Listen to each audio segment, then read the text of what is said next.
Romana says we look great. Oh, it's recording! No, it's okay, we can. You don't have to use that part. Oh, cool. So while Romana is going through, so we've been prepping for this episode, which we are calling Conception. So just to clarify, this is not going to be a sex story of any kind. If anything, this is probably going to get quite unsexy. So prepare yourself. We wanted to kick off with conception because, well, it's an important topic in general. It's the beginning of, you know, getting pregnant, and then the whole journey. I think it really changes a woman's life a great deal. And so we wanted to start with that. And also when Romana and I, we talk quite a lot about various things, but when we did have a conversation about conception, we realized, you know, just how different our experiences were, like radically different, and how easy it would be to judge if you heard her story or my story, and then if you actually heard our experience of it. And like on the surface, if I've just told you my experience, as I do mention, you'll probably see in one of the posts that you know, some people might like hate me, but actually my experience, it wasn't as straightforward as it might seem, and so my experience was a little bit different. So it's all, I think it's very much about our physical experience, our emotional experience. Okay, I'm waffling, so going on and on. And Romana is gonna kick us off because her story, I think, is more involved of, well, we can get our teeth into it, I think. So, hi, first of all, welcome back to the Oversharing Mum. So we're starting off with me because my journey was difficult, to say the least. I mean, where do we begin? Where do we begin? So before, okay, let's go way back. We're oversharing, right? Let's get into it. Let's kind of get a feel of where we're at. Okay. Yeah, get into it. We're dancing, but it gets deep. Okay. Yeah. So, okay, way before I even met my husband, I used to suffer with really bad stomach pains, like terrible. And I couldn't figure out what it was, so I kind of enjoyed the pain, and I kind of went with the flow. And did you ever go to the doctor to check that out? Did you ever ask anyone, any other women, or was it period related, or was it something else? Do you know? So the thing is, I was very irregular. I could go even 6 months. I think one time I even went close to a year without a period. I would have the pains every time I would, I suppose technically meant to have a period. I would have the pains but no actual bleeding. Did you know that was not okay? Did you have a conversation with anyone? Was anyone able to advise you that, you know, that is something that needs to be checked out as soon as possible? Do you know what? It wasn't actually thought of as an issue. Like, it wasn't really investigated to that extent until sort of later on. So initially I went to the doctor and they thought it was IBS. So I think I had medication for that, because one time I got really bad where I was in bed and I was actually like just shaking, like I had like really, I had shivers all over my body, I was in pain, didn't know what was going on. So they did say, okay, IBS. And then I had these tablets, and then it didn't quite fix it. I was still having these pains. So I then went back again and they said, oh no, this time it's muscular. So I was like, okay. And when I met my husband, he said, you know, why don't we get checked, and, you know, if we want to start a family, let's just make sure, because I wasn't having periods. So that was before you got married, you both discussed having a family and children. It's something you both wanted. This was the whole part of, yeah, when we were still getting together, and it was clear that he wanted a family and I wanted a family at some point. But obviously the issues of infertility weren't an issue at that point, because we didn't really think of it, and I had these stomach issues. Plus you're so young, you probably didn't even think that. Yeah, and I think that's that a lot of the time people do say you have time on your side. Oh, you know, you can get pregnant. But at the same time, if you've got an issue and you don't know what it is, you don't know, like, age doesn't matter, because you could literally be infertile and not know, and then it's too late when now all of a sudden you're running out of time, you know, with the biological time frame of a woman. We then thought, okay, let me come off all contraception, because the contraception as well was not agreeing with me. I tried the pill, I tried the injections, I tried the implant. Oh my god, no. So hormonal stuff. Oh my, I do not agree with hormones at all. And just kind of just see, you know, what my body does, where we're at. So we did that, and A year passed and still nothing. So we were trying. Did you get checked out in that year or not? You just left it, so that year you were just trying, but nothing happened, and then you decided that maybe you need to see a doctor. So we started getting checked. We were on a list. They were eliminating a lot of different things. Right. First they were trying to... I'm learning a lot here. I didn't know a lot of this. So this is very interesting for me. Go on. So they did check for endometriosis, because that is like something that can cause infertility. When I had keyhole surgery to see if I had endometriosis, they literally put a dye through my tubes, my ovarian tubes, to see if there's any blockages. Is that the first surgery you had? That was the first surgery I had, which turned out I didn't have it. So if I wasn't having a period, I didn't know, do I have eggs? Can I get pregnant?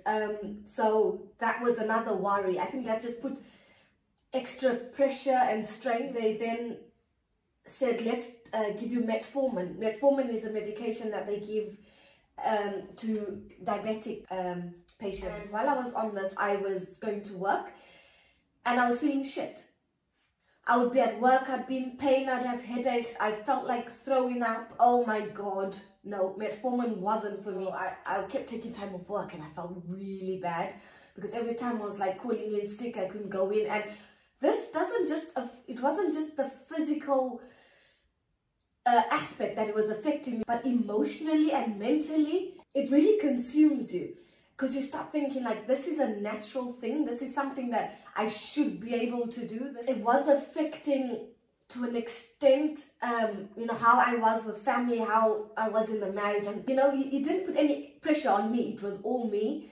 But isn't it interesting how the mind works? As you've mentioned, it's not just the physical stuff, but also how it was affecting you mentally. I remember you telling me how you just suddenly, all of a sudden, all you would see are all these pregnant women everywhere. Yeah. And I just thought, yeah, isn't that interesting how mind just focuses on what sort of concerns us at the time. Yeah, and I love babies. Like, I see them, I know how to play with them, I want to interact with them. But this time was really hard because at one side of it was I was happy, but at the same side I was sad because that was something I was longing for, and it was something that I wasn't getting, and we weren't getting any closer because we didn't have answers. And I think that's the worst thing, is not having answers.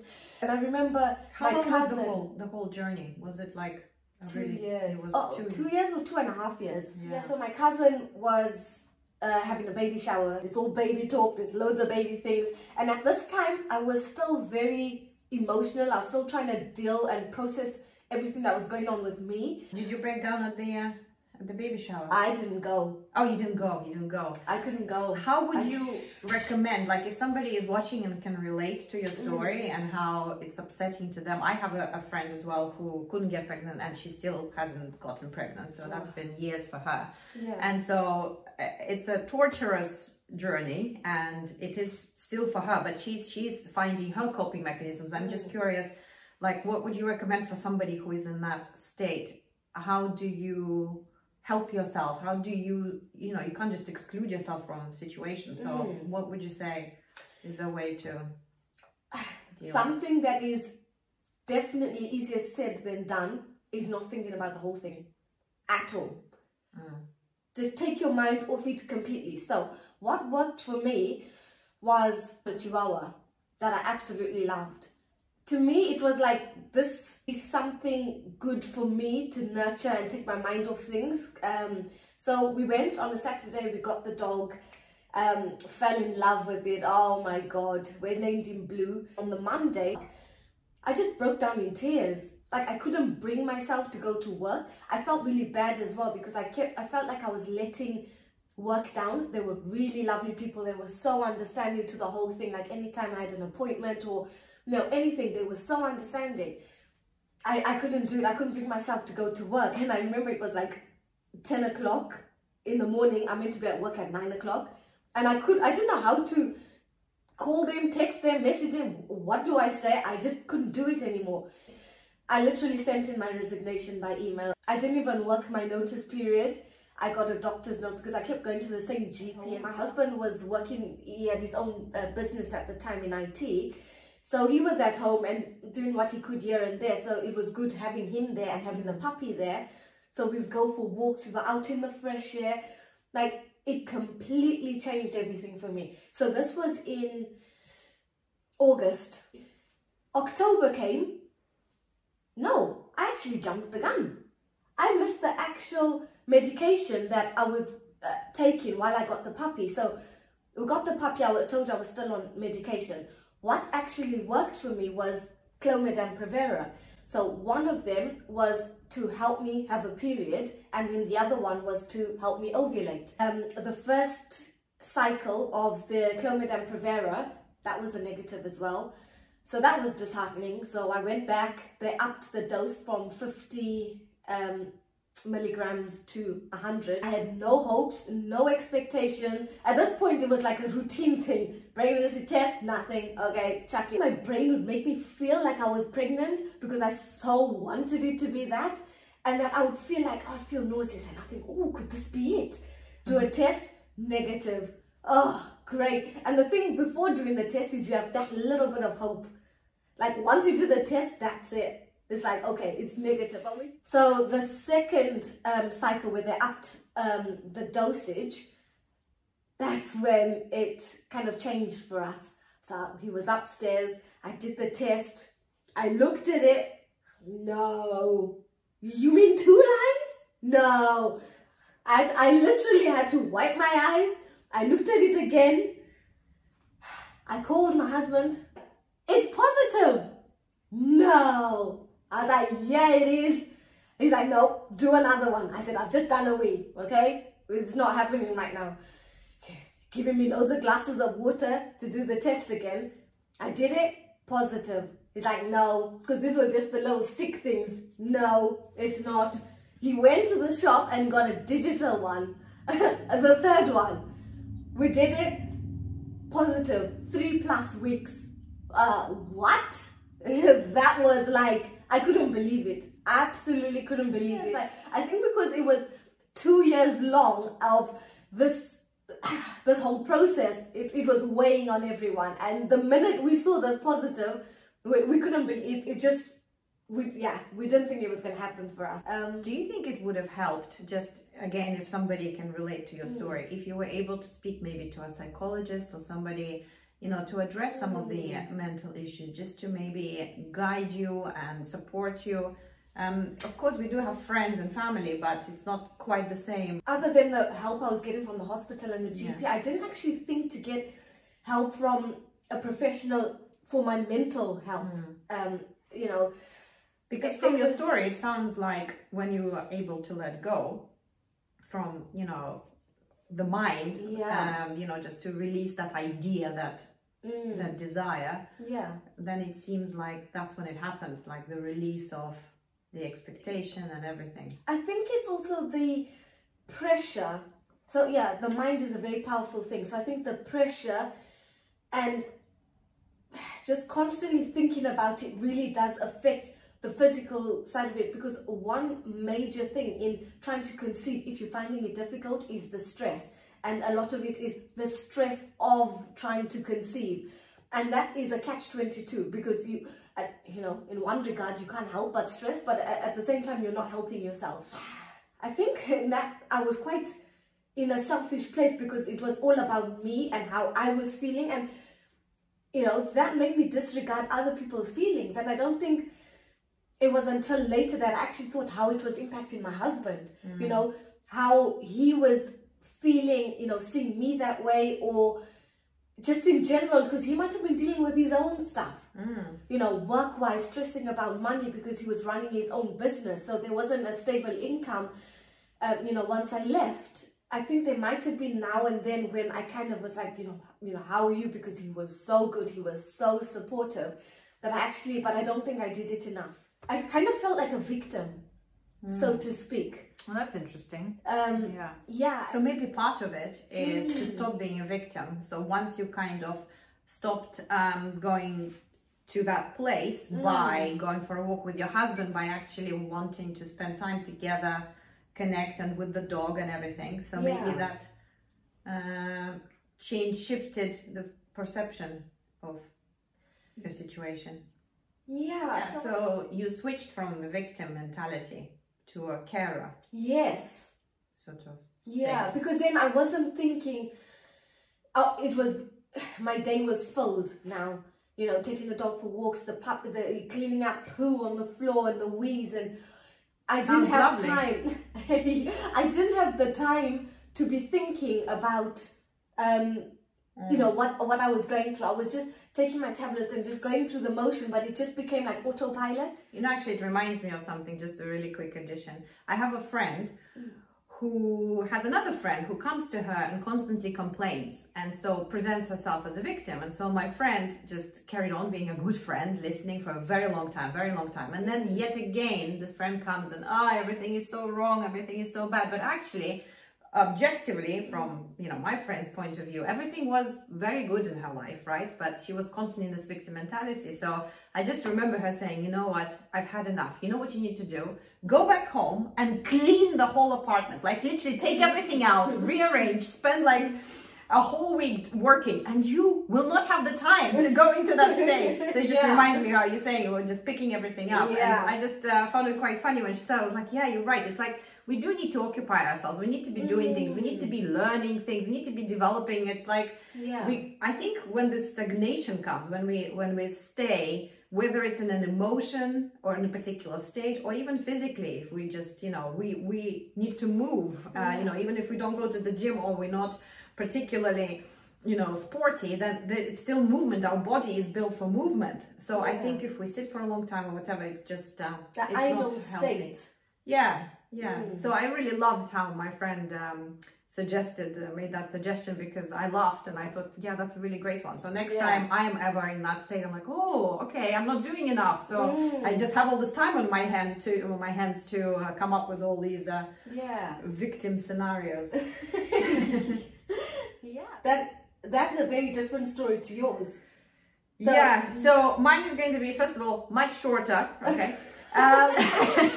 Very different. In the introduction we did say Romana and I are very different in how we see life, how, like, for example, like, even we have actually quite a big age difference, I believe. You're still in your 20s and I've just turned 40, so I've just entered this new on my last birthday. So we are in a different stage in our lives, and like age wise as well as in many other ways.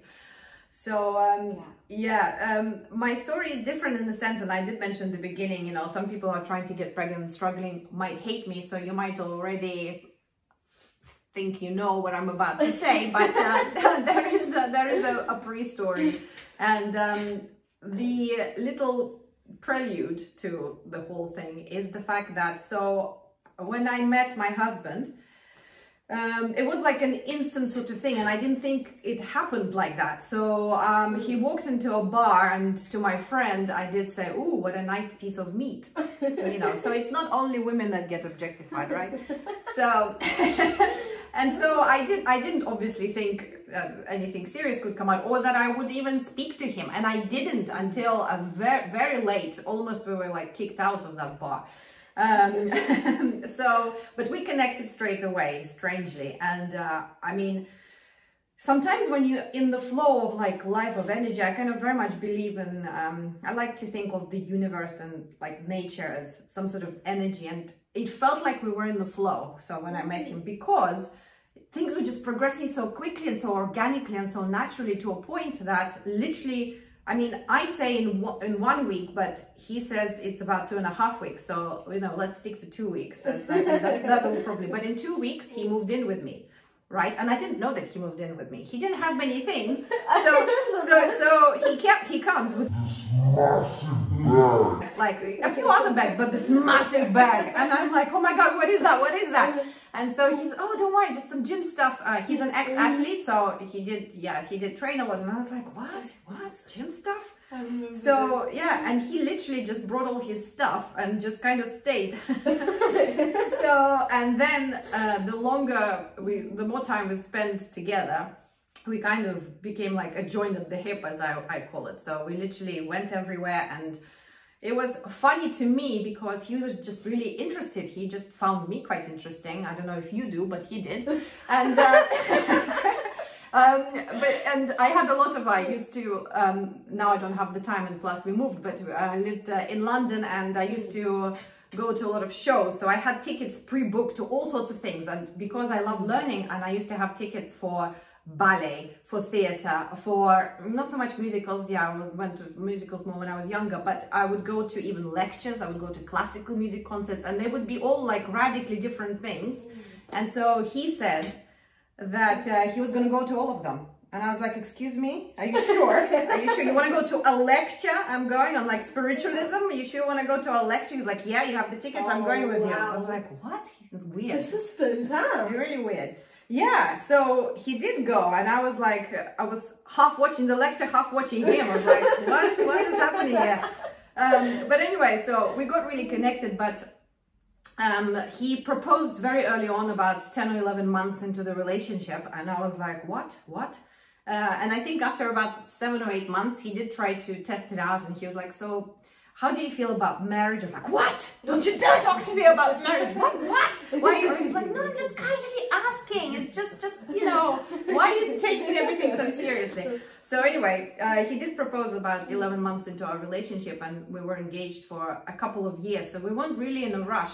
But what's really interesting, like, for example, Romana, she discussed, like, she wanted to have children. She started a family for the purpose, in a way, of having children. So that was like an important part of it. Whereas with Sean and I, that wasn't the case. So first of all, Sean never even really wanted to get married. So he was married before, horrid experience. And for him, he was like, never getting married, never getting married. For me, it was also a very similar thing. I didn't particularly want to get married. I think I was looking forward to building a meaningful relationship that wasn't happening for me before. So my focus was like, I would love to have a partner with whom I could share, who would go to the lectures with me and to freaking ballet, and who, you know, who would be interested in what I have to say.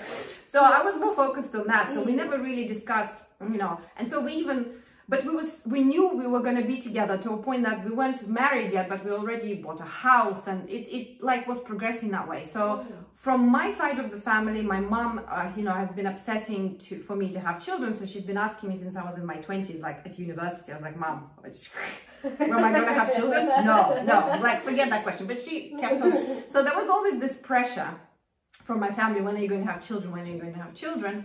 And then, so as things were progressing with Sean and I, you know, as we got married, he started like joking about having children. I was like, are you serious? Is that something you want? And he was like, no, I'm just joking. And I'm like, is he joking like he joked when he asked me if I wanted to get married? Like, it's like, you know, it was confusing. But what changed things is Sean had a contract, and he went abroad. And he had a near-death experience, so that changed things a lot. Almost died, and that like really shifted things. So he got like, it really made him eat better. He started running, he started doing more sports. Like, it really changed him. And on the phone, I think that's when, you know, we thought maybe it was a sign for us to have a child. The only problem with that is that I was constantly being reminded also of the fact that, you know, I am getting older. Sorry. The thing is, so we did start asking questions, you know, and I was like, should I, must I? And there's this pressure, and I'm getting older, you know, in my late 30s at this point.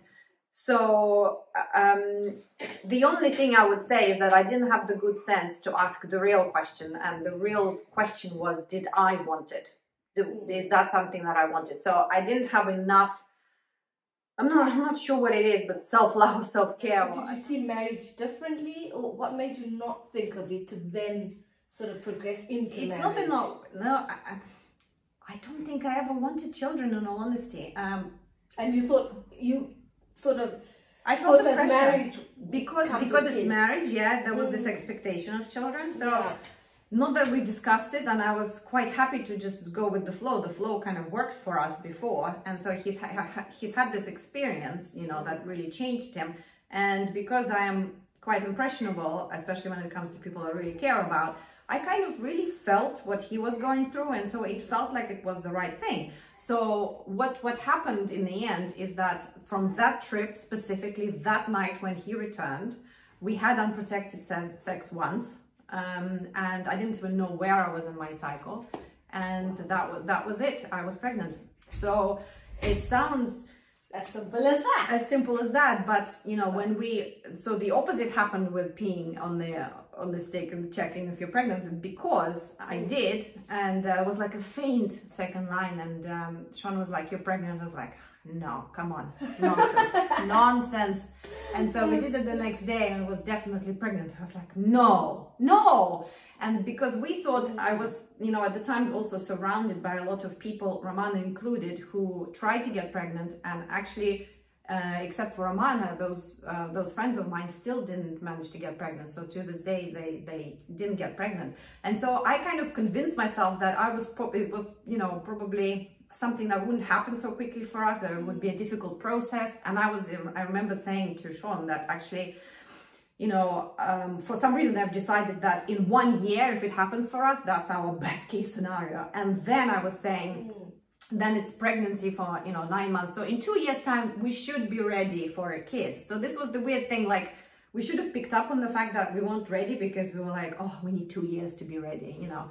And so when it happened, we were really shocked. It's almost like, yeah, we planned it, yeah, we did it, but we did it once, we didn't track the cycle. It was like, no, that's too early. No.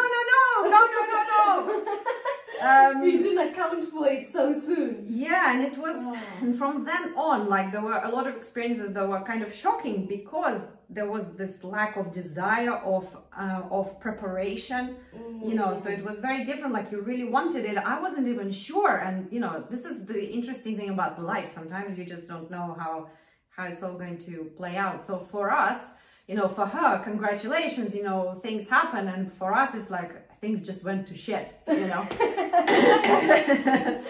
in the introduction, you said about wanting time for yourself. Like, you know, you're like really selfish. And I think, I suppose, when you went a long time just, you know, doing you. So like later on introducing, you know, another life that you've got to care for, it does kind of turn things upside down. Especially, so my advice is always, whenever I speak to anyone, there is so much I didn't know, so much I learned at every stage, including at conception. Like, one of my other friends who was trying to get pregnant, she was educating me, and I was like, I don't really know. She's like, that's why you need to track your cycles. This is how it works. I mean, I was genuinely so uneducated in that sense. She actually had to break it down for me. My advice, most importantly, ask yourself if you want the child, because only have the child if you really want to have the child, because then everything is easier. Even when it's hard, it's easier, because you want something so badly and you love that child so much that you kind of overcome things easier. Whereas if the whole situation is difficult, then anything else that's difficult on top of that just feels like the end of the world. So my biggest advice is, like, start a family for no reason other than really wanting to have that child, and prepare yourself as much as you can, mentally and physically. So we had these different stories and experiences, but also how we perceived our pregnancy. You know, when the pregnancy actually happened, you know, that was also a very different experience, because it was such a big celebration for you, and I honestly didn't know what to do with that, you know. And you would say, well, you brought it on yourself. Yes, absolutely. And I can't say that it was an accident, and I can't say that it was like, I don't know what happened. You know, I do know what happened. I wish I knew more, and I wish I was able to understand myself better. I wish I had better self-inner talk. I wish I was asking the right questions, because I wasn't asking I was asking questions, but I think I wasn't asking the right questions. So I think it's really knowing that there's a lot that comes with motherhood. It is definitely a big step to you know, making that decision to have a child, as great of a blessing that I think they are. Yeah, absolutely. Well, that's actually to add to that. I also find it interesting that how you perceive the pregnancy and having a child then really impacts actually having one, because Romana loves being a mom, you know, and from the story you may have, you know, she really wanted to be a mom, and she's a great mom, you know. And for me, I really struggled being a mom. So it kind of now makes sense once you hear our stories, you know, this is the sort of mental state. And I think it's very much about the mental state we were in. And so Romana really wanted to love and nurture and spend all that time. And for me, it was like, oh my God. You it still was wanted like, you time. Yeah, I wanted me time. So that you. was what I mentioned, the fact that I realized that I was really selfish. And I think it's, yes, I am selfish, but also I think I just wasn't ready, in all honesty. I think just mentally and emotionally, I just wasn't prepared. And so, you know, I even had this joke going that, you know, if a woman doesn't have postpartum depression, then something is wrong, you know, because I just thought it was just such a huge shock. It was such a huge thing that I just thought, how can people enjoy that? How can it like be nice? Oh, my precious little baby. I'm like, oh my God, I'm gonna die. I think I'm dying. Yeah, and in the beginning there's a lot of like sleep deprivation, like there's a lot of worry as well. I needed to stop. I'm generally consider myself quite a happy, you know, person who likes to learn things, explore things, and then I just came to this quite a negative place, and I recognized it very quickly because I'm not often in that place. So it took a lot of exploration and going deep inside and everything. And actually, all of that has led to what we're doing now, you know. So then Romana comes and we have a conversation, and then it kind of, again, if I refer to being in the flow, and things kind of start developing organically, hence the oversharing mom. Yeah, and I think that a lot of the time I would turn to Sasha and I start researching, I start reading, I start like so I know I'm going to like a resourceful person who's most definitely read something about something. I want to ask Romana about experiences because she's very much experience based. So I'm like, have you had this experience, rather than, oh, have you read about this? She would ask me, and I would be like, did you have this experience? Yeah, with the conception topic, you know, we fully understand that is a very sensitive topic, because I know, like, when I was going through it, I wasn't sharing it with family. Yeah, I didn't know anything at the time. So she briefly shared that it was a difficult journey, but actually there were no details, and only way after, you know, I got to learn a lot more, and I've learned even more now because, you know, obviously we are oversharing. So yeah, I think it was a sore topic to talk about. So having that support network is really important. We want to be that platform. We want to be a platform like Amazon for moms.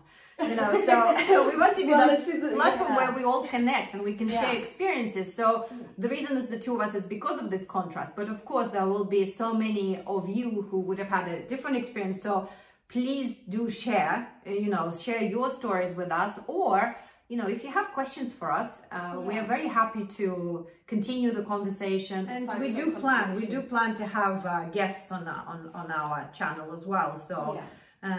Experts as well as other moms. If you have an extraordinary story, then please do share, because I do think it helps.